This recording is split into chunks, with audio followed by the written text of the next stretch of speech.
Hey everybody, and welcome back to the Starcraft Solo 101. Here we are in Chapter 2, all about the blade. We're going to go over some information about the blades that come with your Starcraft Solo, as well as how to install them and how to make sure you've installed them correctly. We'll have some tips and tricks along the way. So let's get started.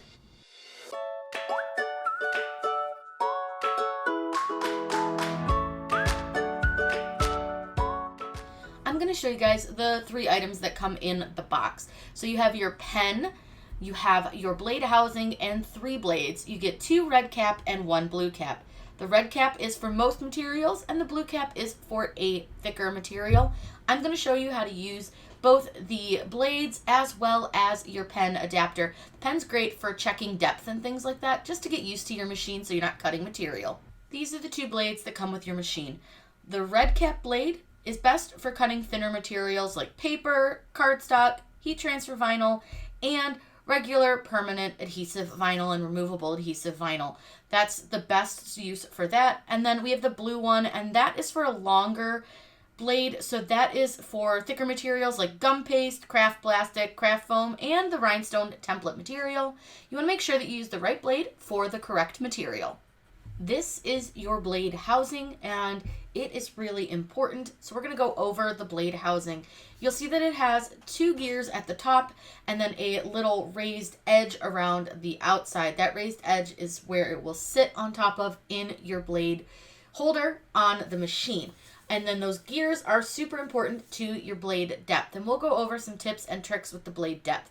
Now this does have a plunger just like the CRICUT. And then this is your blade, looks very, very similar to the CRICUT. You're going to press the plunger down to insert your blade.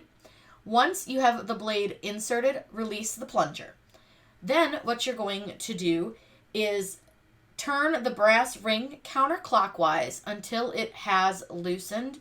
This is pretty important because it is, again, how you set that blade depth.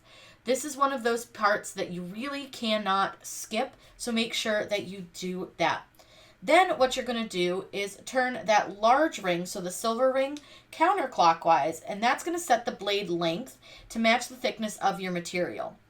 It's really important that you set this, and I'm going to make a note to you guys that this blade is going to need to be just barely showing.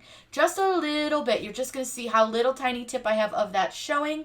That's about where you need it to be to cut most of your materials. It's going to feel like you want it to be poking out more, but if you do that, you run the risk of damaging both the material, the mat if you're using it, and possibly the machine. So I do always recommend doing test cuts as well. This machine has a button just for test cuts. Then once you have the blade depth where you want it, go ahead and tighten that brass ring. That's going to lock everything in place, and you're good to go. And you can see the plunger. You can just press it down to replace your blade. Our next piece here is the test pen. You get the test pen fully assembled as well as another insert. Now, one thing to note is that there is wax over the tips of these pens to make sure that the ink doesn't run out. So before you go to use them, make sure you pop that wax off or they're not going to work. And I do recommend writing on a piece of paper before you insert this into the machine. That way you can make sure that it is writing. Now, I'm going to show you how to take it apart in case you need to assemble and put a new blade in, but you just twist the back off and you'll see that you have a spring and the insert. If you need to change that, pull the spring off of your insert and put it on to a new pen, so the new insert that's over there, and then you can just place that inside the black housing here. And you'll see that it really doesn't press in until you put the back piece on with the little screw. So you want to go ahead and screw that on. Now, I will say I do recommend trying to write with your pen while you're getting used to the machine. This is going to really help you not waste materials and not damage the machine. So while you're getting used to how to work it, just make sure to try to use your pen. The next part here is I'm going to show you how to put the blade holder into your machine. So there is a black ring that it sits in, and then to tighten the silver knob, you just turn it.